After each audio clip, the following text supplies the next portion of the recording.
कल्याणनगर मार्गावर ठाकरे सेनेच्या युवा सेनेकडून रास्ता रोको आंदोलन। ठाकरेंच्या सेनेतील फुटीर खासदार शिंदेंच्या सेनेत गेल्याने कार्यकर्त्यांमध्ये नाराजी पाहायला मिळते। भर चौकात खासदारांच्या प्रतिकात्मक पुतळ्याचं दहन करून रास्ता रोको करण्यात येतो। कल्याणचे अल्पेश भोईर आणि युवा सेना जिल्हा प्रमुख भूषण जाधव यांच्या नेतृत्वाखाली सध्या हे आंदोलन सुरू आहे।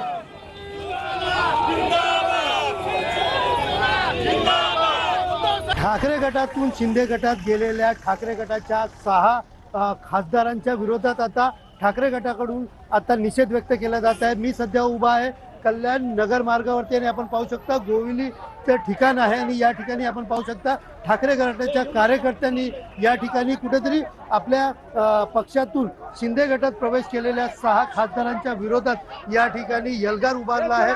या ठिकाणी आंदोलन केलेले आहेत। विशेषतः पाहायला गेलं तर या ठिकाणी 6 खासदारांचे या ठिकाणी पुतळे बनवले आहेत आणि त्या पुतळ्यांना चपलीने मारत आणि त्याचबरोबर या ठिकाणी ते पुतळे पेटवत या ठिकाणी आंदोलन केलेले आहेत। कॅमेरा पर्सन दिनेश जाधव सह सुनील जाधव, TV9 मराठी, कल्याण।